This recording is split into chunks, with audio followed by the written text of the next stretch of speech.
Okay, so these sections are pretty rough to read through, but I'm gonna chief it and just get through it. Another erotic model of interpersonal relationships, where the cross from the first function to the third is combined with identity in the second and fourth, may be considered not so severe in comparison with full Eros. It is probably more convenient to call such a system of love half Eros and trace it through the clearest example of the marriage of Leo and Sophia Tolstoy. The system of relations between the Tolstoys can be schematically depicted as follows. So, basically, these types are, like you said, like half Eros, but they're also half identical. So, the second, so for the Tolstoys, okay, you have VEFL, and then you'd have FEVL. Okay. So the two E's, so E is in the same position, in the second position. So there's just a horizontal cross, right? And then 4L, both are 4L, so there's another horizontal cross, but then there's diagonal crosses. Um, you could call them erotic crosses that go from the 3F of Tolstoy to the 1F of his wife, and then from the 1V of Tolstoy to the 3V of his wife. Okay, so in attitudinal psyche, this relation is called specificity. Um, and in attitudinal psyche, it's characterized as kind of an iffy relationship, one that um, I guess here's a place where it would differ from psychosophy. So um, at first blush in attitudinal psyche, this relation is kind of fictitious, but later on, as the partners, whether they're romantic or otherwise, uh, interact with each other, they find positivity, and they can find specific forms of interaction uh, that they are complement or not complementary, but that they're similar to, and they can empathize with each other, and there's some like productivity and energy. Now, I think with Tolstoy, he's going to characterize it as probably a lot of initial both familiarity and erotic attraction. Erotic being the false kind of illusory love, right? And then maybe later it cools down. So there might be kind of an opposition here between the psychosophic way of characterizing the relationship and the attitudinal psyche way of characterizing it. But let's read on. In the Kreutzer Sonata, Tolstoy, angry with his wife, described and explained the impulse that once upon a time forced him to put his neck under the bonds of hymen. One evening, after we were traveling in a boat and at night, in the moonlight, we were tossing and turning home, and I sat next to her and admired her slender figure, covered in jersey, and her curls. I suddenly decided that it was she. It seemed to me that evening that she understood everything, everything that I felt and thought, and that I felt and I think the most sublime things. In essence, it was only that the jersey suited her especially, as did the curls, and that after spending the day in close proximity with her, she wanted even greater closeness.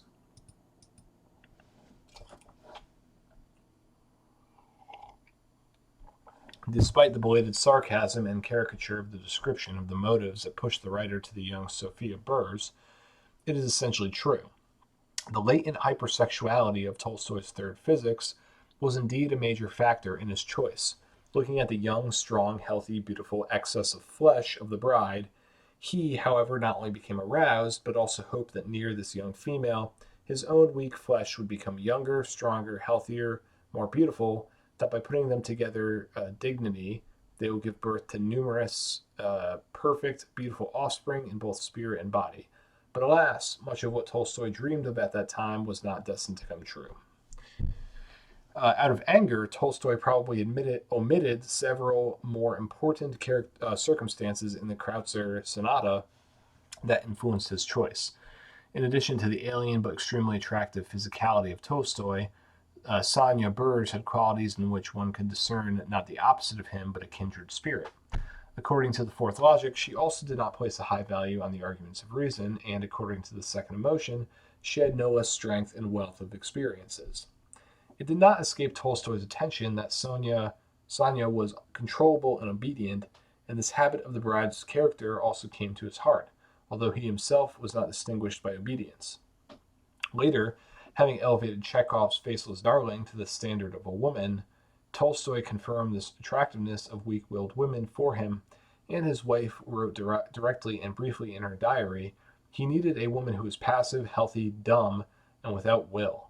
That's all true, but Tolstoy, having noticed Sonya's humility during his visits to Burr's house, as it turned out later, was terribly mistaken about this. Her humility was imaginary, crafty, and unlike Chekhov's darling, Sophia Burr's had not four but third will. There would be no happiness, but misfortune would help, because it was Sophia's third will that determined her choice, awakened her feelings, and made Tolstoy's figure more than attractive in her eyes. Having recognized in him a strong-willed and self-confident man by his firm gaze and tightly compressed mouth, Sonya could not help but light up at the thought, and next to him she would lose her usual self-doubt for the third will, and would become more decisive and purposeful. And the title of Count and the fame of a major Russian writer inflamed to the limit the already frantic, albeit secret, ambition of the doctor's daughter. At first glance, everything in Tolstoy's future marriage was going as well as possible, promising long and clouded happiness. Both got what they wanted and even more, and at the same time, along with the desired otherness, there was something in their characters that presupposed a deliberate and complete agreement. The situation couldn't seem to get any better. Man, does he know a lot about Tolstoy. The first most terrible blow, from which he was never able to recover, Tolstoy received immediately in the bedroom. The fact is that women with physics 1, so first physics, due to their thick skin often suffer from anorgasmia, and due to low excitability are lazy in the performance of marital duties.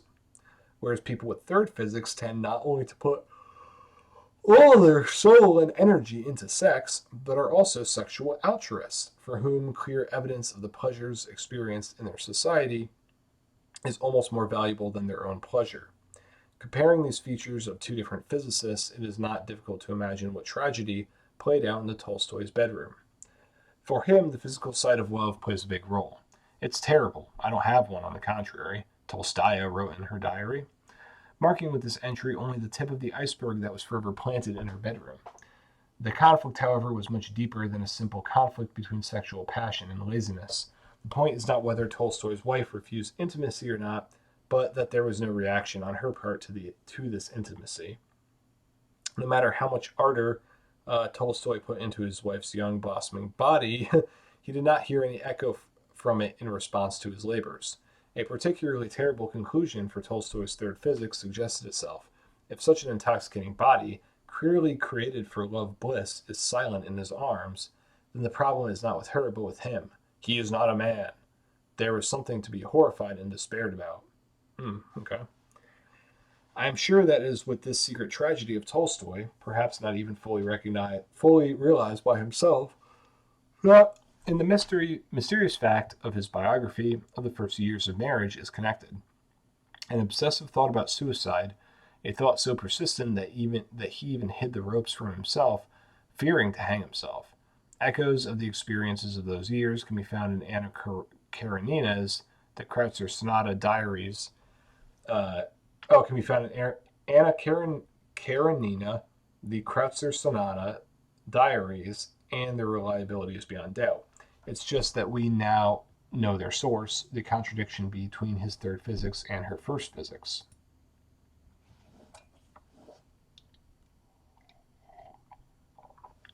Over the years, the crisis softened. Sofia Andreevna turned out to be prolific and often presented Tolstoy with visual confirmation of his masculinity. After 30 years, childbirth and breastfeeding had thinned her previously thick skin to such an extent that she began to experience orgasm, and with it came passion and a thirst for pleasure. However, Tolstoy, naturally rejoicing at these changes, at the same time did not cease to suffer. He received so much wrong in the bedroom due to selfishness, rudeness, mechanicalness, haste, and directness of his wife's sensual ideas that sex remained tantalum torture for him. Tolstoy saw the desired fruit, but could not truly taste it, and in the Kreutzer Sonata, unable to bear it, he publicly signed his hatred of this torture. Gorky, who knew Tolstoy as an old man, noted, um, and it cuts off, of course. Over the years, it became clear that the metastases of the metastases of the contradiction, metastases. I'm not sure how to pronounce it. In that case, of the contradiction between the first and third physics reverberate not only in the Tolstoy's bedroom, but they affected almost the entire physical layer of their life together: life, property, money, etc.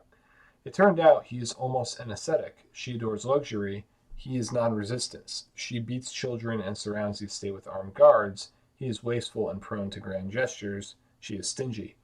In a word, there is no point in the material world on which their views were not opposed, and there was no force that could reconcile them. Let's be fair, the blow that Tolstoy received on the marriage bed was an involuntary return on the part of the wife of those blows that Tolstoy began to inflict on her even before the wedding. He, while still a groom, due to the extreme narcissism and thick-skinned nature of his personality, did not come up with anything smarter than giving young Sophia Burrs old diaries to read. It is difficult to imagine greater cruelty towards her third will. Here are excerpts from her first diary entry, with still timid words of reproach, but no longer alien to gloomy prophecies. He does not understand that his past is a whole life, a life with thousands of different feelings, good and bad, which already belong to me. They can't. I, too, was carried away, but by imagination, and he by women alive, pretty, with character traits, faces and souls that he loved, that he admired. However, the main conflict between them, typical of the contradiction between the first and third wills, was that having placed himself on a certain pedestal, Tolstoy never allowed his wife to stand next to him. The pairing didn't work out. There was a king and there was an application woman. Therefore, the entire life story of Sophia Tolstoy is a story of Sisyphean attempts to climb a mountain, the top of which is undividedly occupied by her husband, a strict, cold-blooded Olympian, throwing out anyone who tries to share his lonely greatness. Apparently, the conflict over wills in the Tolstoy family was reminiscent of a similar conflict in the Byron family. Among the Byrons, the third will of the great poet also fought for the right to existence, freedom, and equality with the first will of his wife, and also to no avail. Through the prism of her psychotype, Annabella Byron described the family conflict as follows: if he felt worthy of me, he would become kind. The contrast that he seemed to exist between him and me made me the object of his terrible rage. Awareness of the weakness of his own character, he was naturally jealous of a character completely opposite. One phrase from Annabella Byron, if only he felt worthy of me, is enough to understand how insurmountable the gulf was that separated the Byron spouses. The poet lacked spirit to make your third will equal to your spouse's first will, and Annabella had no desire to extend her hand to her husband, pulling him out of the abyss of humiliation, place him next to her as an equal partner. The same with Tolstoy. He did not consider it necessary to even pretend that he recognized his wife's equality with himself, and without directly pointing a finger at her, nevertheless wrote in the diary read by his wife, "There are people so alien, distant in that state and where they are, that they cannot be treated differently than in the same way as children are treated, loving, respecting, protecting, but not putting them on the same level." Oh, 1Vs. Okay. It cannot be said that Sophia Tolstaya immediately rebelled, finding herself in the position of a follower, a subordinate. At first, her third will even liked to entrust herself to someone else's stronger will. But as the weight of her husband's hand became more and more obvious, the more obvious the suicidality of humility became. What remained was the path of hopeless rebellion, the dynamics of which can be traced in the following passages from her diary. He said that I was weak-willed. This, perhaps, is for the best. I love Leva terribly, but it angers me that I put myself in such a relationship with him, that we are not equal. I sometimes had a passionate lover or a strict judge in the person of my husband, but I never had a friend. I told him how he humiliated me all my life. I'm afraid of being weak. Sometimes I want to find fault with his weaknesses. Sometimes I have stupid things, but this unconscious desire to test one's power over him, i.e., a simple desire for him to listen to me. But he will always put me down on this. Sometimes I really want to free myself from under his influence, which is a little heavy, and not take care of him, but I can't. That's why it's hard, because I think with his thoughts, I look with his eyes, I strain, I won't become him, I'll lose myself. As Tolstoy's name acquired increasing social significance, the struggle between him and Sofia Andreevna increasingly moved into the social sphere. Both of them loved showing off, to be honest. But most of all, according to her third will, Sophia Tolstoy had a soul for it. Her public opinion worried incomparably more than the inveterate individualist Tolstoy. She diligently took pictures next to him, did everything to ensure that her name always accompanied her husband's name, and even went for something that was completely contrary to her nature, charity. But most importantly, albeit wryly, albeit comically, she strove to play the role of an influential, loving, and beloved wife. On this occasion, Tolstoy himself moaned, "Not to mention the love for me, which is not even a trace. She doesn't need my love for her either. She needs one thing, for people to think that I love her." Years passed, but after the last illusions evaporated, nothing changed in the Tolstoy's relationship. He continued to look at her like a general at a private and behaved accordingly. She was offended, and having felt his sore spot, took revenge by closing the bedroom door. Both felt the hopelessness of the situation, and each was looking for a way out. Tolstoy's thoughts wandered in a wide range, from divorce, the living corpse, to the murder of his wife, the Kreutzer Sonata. Tolstaya was thinking about leaving. It's easier for me when he's not there. Later, the idea of starting an outside romance seemed more attractive. I want to kill myself, run away somewhere, love someone. Of course, when the need for love has already been so clearly formed, love does not keep itself waiting long. Sophia Tolstaya falls in love with Taneyev, a sweet man and a wonderful composer. The matter almost reached the point of sin. Sophia Andreevna was most likely stopped by her age. She was in her 60s, in fear of Tolstoy's frenzied temper.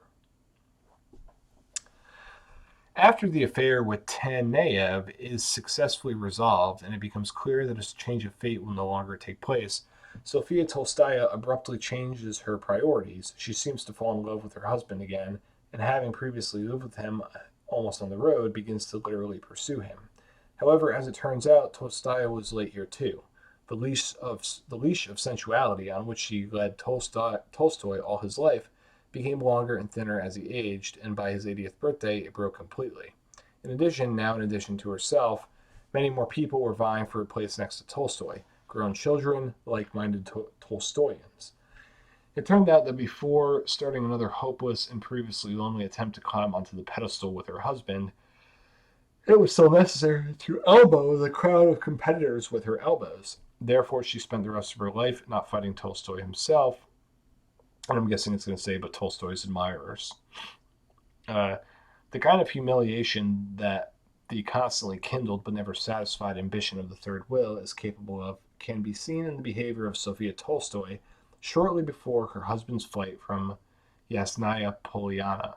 Here is what she wrote in her own hand. I left to climb through some ravines where it would have been difficult to ever find me if I felt sick. Then I went out into the field, and from there almost ran to Telyatniki, with binoculars to see everything as far away. In Telyatniki, I lay down in a ditch not far from the gate leading to the Chertkov's house and waited for Lev N. Oh man, this is brutal to read through. I don't know what I would have done if he had arrived. I kept imagining that I would lie down on the bridge through the ditch, and Lev N's horse would have trampled me. My God, the old woman who is about to think about death is jealous, like a girl, of the hateful but illustrious husband of his comrade, whose entire guilt lies in his involvement in that grace that she considered her exclusive property.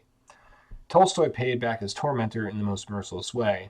once and for all winning the long-term battle with her, fleeing from Yasnaya Polyana and dying at the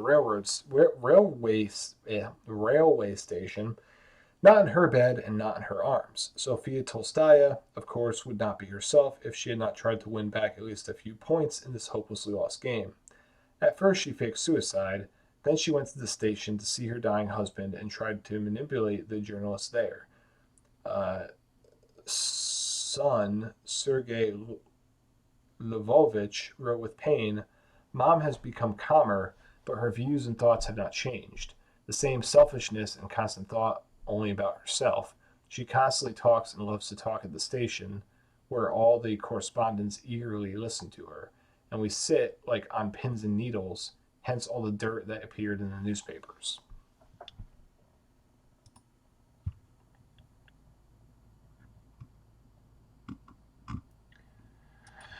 Oh man. Even proximity to her husband's corpse did not stop Tolstaya in her latest propaganda campaign.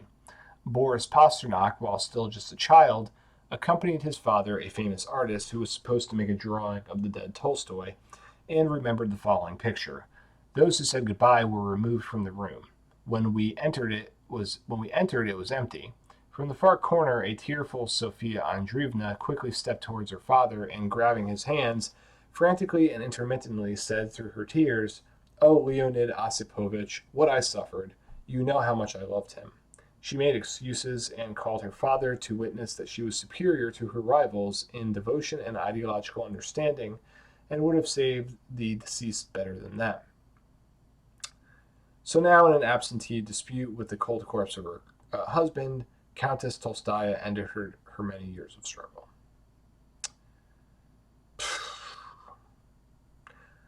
Obviously, in my presentation, the life of the Tolstoys looks like a complete nightmare. And in fact, that's how it was. To be fair, we should add only a few details that can partially soften the overall bleak picture. Firstly, the crossover from the first to the third function not only mutually traumatized the spouses, but also gave them one form of another or another of protection. The position occupied by the husband in society served as a powerful shield for the sick, very vulnerable spirit of the daughter of an unknown Moscow doctor. In turn, she, having snatched the reins of management of the economic and financial sphere from Tolstoy's hands, greatly facilitated, simplified, and made the life of her not very practical husband very comfortable. Their coexistence and identity, according to the second emotion and fourth logic, noticeably brightened up. This identity made their life easier even when they quarreled, because their quarrels were a series of meaningless shouts directed at each other, fourth logic, ending in streams of mutual tears, second emotion. The second emotion played a special peacekeeping role in the Tolstoy family. She endowed Tolstoy with great artistic talent, and his wife with a wonderful artistic flair, so joint literary studies for many years firmly cemented their relationship. But the brightest episodes of their lives, due to the identity of the second emotion, were those when they played the piano four hands. At these moments, not only the best side of their nature was most fully revealed, but each found in the other an equal and ideal partner. And most importantly, the hours spent together at the piano were almost the only ones in their lives when they were equal, which meant a lot to Sofia Andreevna, who was acutely aware of her inequality with her husband. Unfortunately, in recent years, when Tolstoy, imagining himself a prophet, considered literature and music too vain for his new rank, and with the power of his first will suppressed the craving for them in himself, the last thread that connected and reconciled him with his wife was cut off, and there was nothing left in their lives on which the interests and views of the spouses could converge. The final and complete collapse of the family began. Deriving certain patterns of Eros as such, we can say, what Eros has in common is that it never justifies the enormous hopes usually associated with it, never contributes to the harmonization of a person's inner world, and never removes the conflict initially inherent in it. That's for sure. As for everything else, options are possible. For example, the conflict under Eros is never resolved, but it can deepen, as in the case of the Tolstoys, or it can soften. Such an option that softens the conflict over time is noble semi-Eros. He received the title of noble because with him any combination of the crossover of the first function to the third is combined with an identity according to the noble second will. Okay, so he's saying two V's, I guess, soften it. As an illustration for this situation, I will take the life of a couple I know well. Their psychotypes were combined as follows. Okay, so in this one he's talking about LVFE and FVLE. So Lao Tzu and Goethe, as he nicknames them. Since quite a lot has already been said about the contradiction between the first and third physicists, between the first and third logics, the essence of the conflict is in this combination, I think, should be clearer to the reader. Roughly speaking, Lao Tzu was infuriated by Goethe's egoism, while Goethe was losing her temper at the peremptory nature of Lao Tzu's judgments, and it seemed that nothing could be done about this contradiction. Everything would have dragged on at best without deepening the conflict on one note until divorce or the death of one of the spouses, if not for the identity according to the second will. So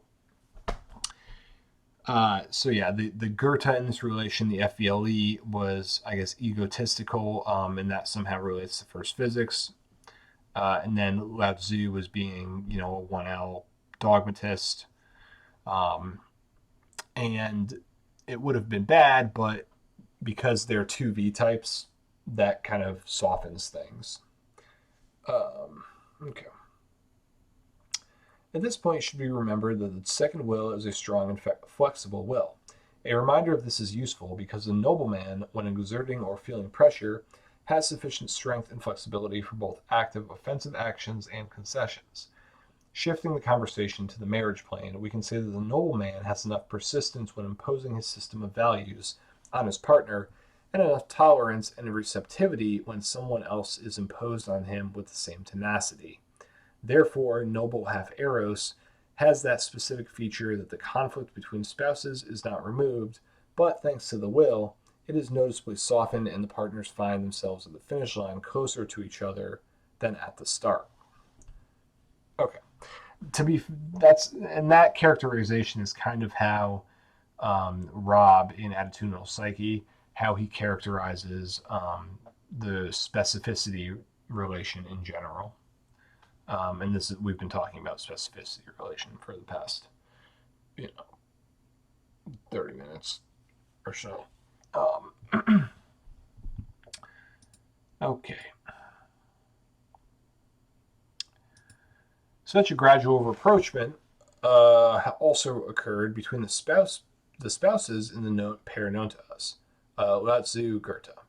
Constant mutual pressure led to the fact that Goethe, without losing anything of her inherent mercantilism, included household members in the sphere of her concerns, and Lao Tzu began to find the strength to silently listen to most of what Goethe said.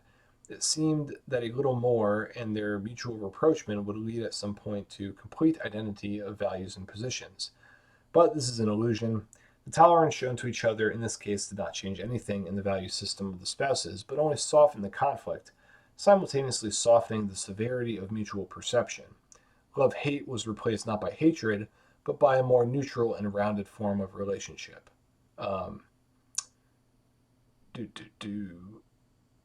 Although the picture of the noble half Eros looks from the outside like a kind of drama with a sweet and sour happy ending, the secret tragic note never ceases in it, and this is understandable. It is easy to realize without bitterness that the gigantic gift of love and forgiveness was wasted on a constant positional struggle for petty concessions, that the unity of hearts hoped for at the beginning of the journey never took place. So basically what he's saying is, sure, it kind of, comes out okay, but, would it have been better off if the relationship never was anyway? Pretty dismal. Probably the serf semi-Eros would differ little from the noble half-Eros, i.e. a combination where the cross from the first to third function is combined with the identity of the fourth will. However, the usual problem for the fourth will prevents us from giving an unambiguously positive answer to the question posed. It does not have power over itself and is equally not free in its relations with its own kind.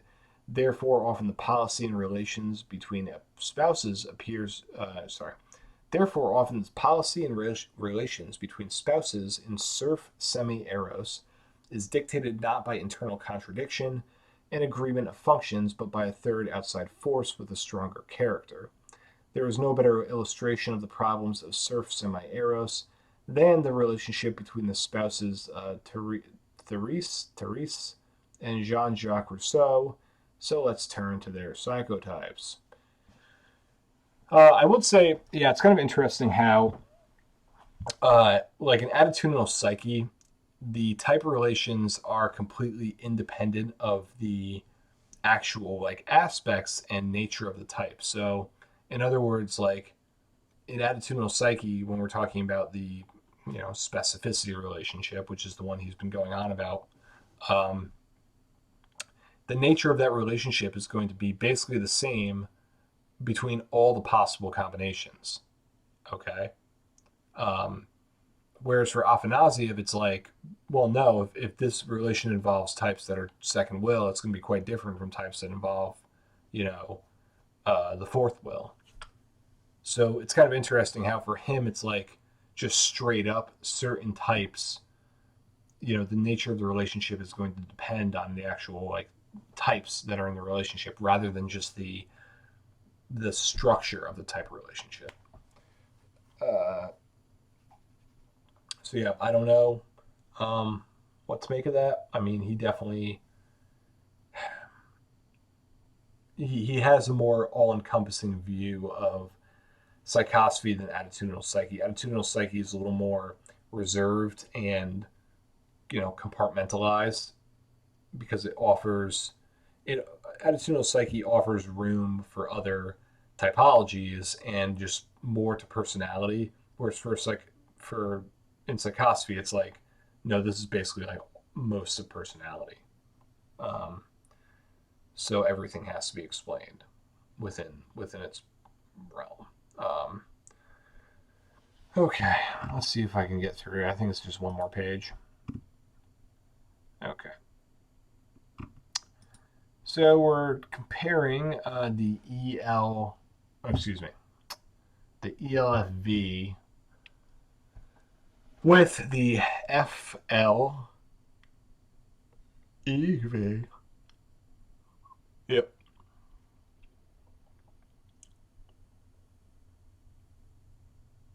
Okay. Um, Although this diagram presents two psychotypes, in fairness, one more should be added to them, the psychotype of Madame Levasseur, Rousseau's mother-in-law, since the philosopher's family was not a duet but a trio, where the first violin, to the misfortune of the spouses, was played by the mother-in-law. The system of mutual attraction and mutual repulsion at the crosshairs from the first function to the third, physics and emotion, is already partly known to the reader. Therefore, briefly outlining the situation, I will say that Rousseau, judging by the Confessions, was attracted by Teresa's plump flesh, and was repelled by straightforward pragmatism and dryness, calm temperament in Rousseau's terminology. Shortcomings for him so significant that for a long time he did not dare to appear at people in her society. Teresa did not leave her confession to the world, but one can guess that she liked Rousseau's sensitivity and was irritated by his impracticality and loudness. However, being people with the fourth will, both were in little mood for mutual criticism and aggravation of contradictions.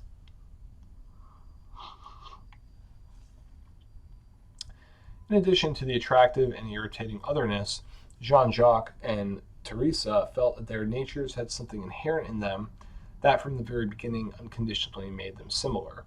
Both were, according to the second logic, thoughtful people, and according to the fourth will, flexible. And apparently it was precisely the feeling of a real kinship of souls that gave them hope that over time, mutual contradictions would disappear by themselves. The dynamics and nature of the relationship between the Rousseau spouses were best conveyed by Rousseau himself. He wrote, "The first time I saw this girl at the table, I was amazed by her modest manners and even more by her lively and meek gaze. She was very shy, so was I. The similarity of our hearts, the correspondence of our characters, will soon lead to the usual result. My Teresa had the heart of an angel. Our affection grew along with our closeness, and every day we felt more and more to the extent to which we were made for each other. The gentle character of this good girl seemed to suit mine so well that I became attached to her with a feeling invulnerable to time and insults. Getting acquainted with Rousseau's Confessions, one could only be happy for the spouses if their own joy were not overshadowed by mutual controllability, which did not allow them to completely belong to either themselves or each other. Rousseau wrote about himself: "All my freedom depended on chance, more than orders. I was enslaved by my own will. I have not had a single day when, waking up, I could say, I will spend this day as I want. I knew how to shout, but not act. I was left to speak, but they acted in their own way." Similar, Rousseau gave characteristics to his wife. Devoted to her mother and relatives, she belonged to them more than to me, more than to herself. Many took advantage of the lack of will of the Rousseau spouses, but it was the philosopher's mother-in-law who warmed the hands of this circumstance more than others. She not only shamelessly robbed both of them, but also diligently caused them to quarrel. If the Rousseau spouses had not been immune to squabbles under the fourth will, it is difficult to say how destructive activity of the stronger and more evil third will of Madame Lavoisier, Levasseur, not sure how to pronounce that again, would have ended for them. Although even their natural love of peace eventually cracked and did not protect the spouses from mutual alienation. Rousseau characterized the role of the mother-in-law in his family life as follows: "I surrounded this woman with attention, cares, gave her small gifts, trying to earn her love, but I could not achieve this, and she was the only source of grief that I experienced from my family. Hearth, in vain I tried to merge our interests into one. This turned out to be impossible." Rousseau summed up the sad outcome of his claims to marriage and to his accommodating wife as follows: "Finally, if thanks to her love for me, thanks to her good nature, she avoided complete enslavement, she was nevertheless subjugated to such an extent that in most cases this prevented the influence of good rules, which I tried to instill in her.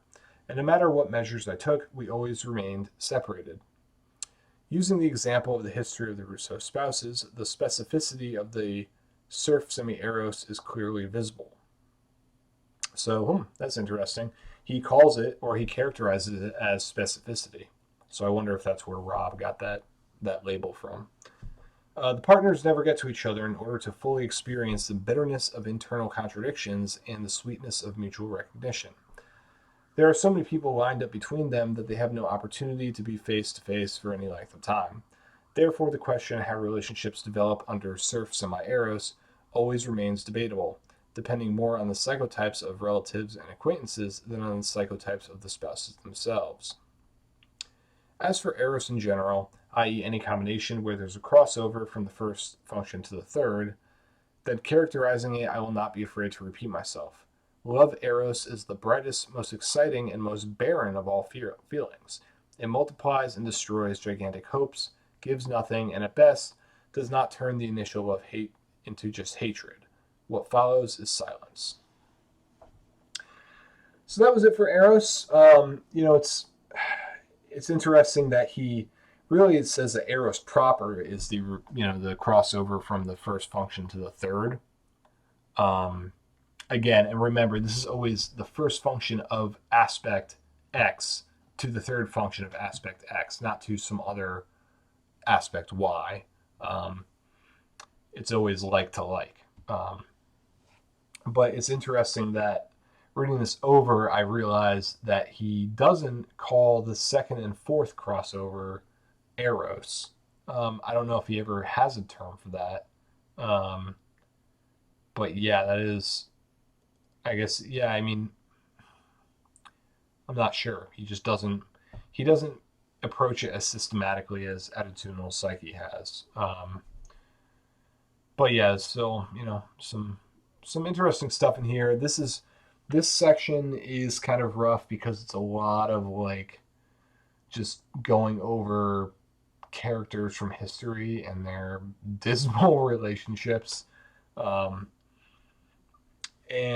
I hope it's valuable to people. I'm not sure if anyone will ever watch these videos, especially these latter videos in the series.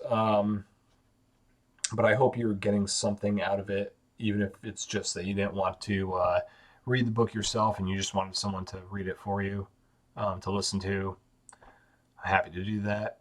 But I hope my comments were somewhat insightful. So yeah, next time we'll go to philia.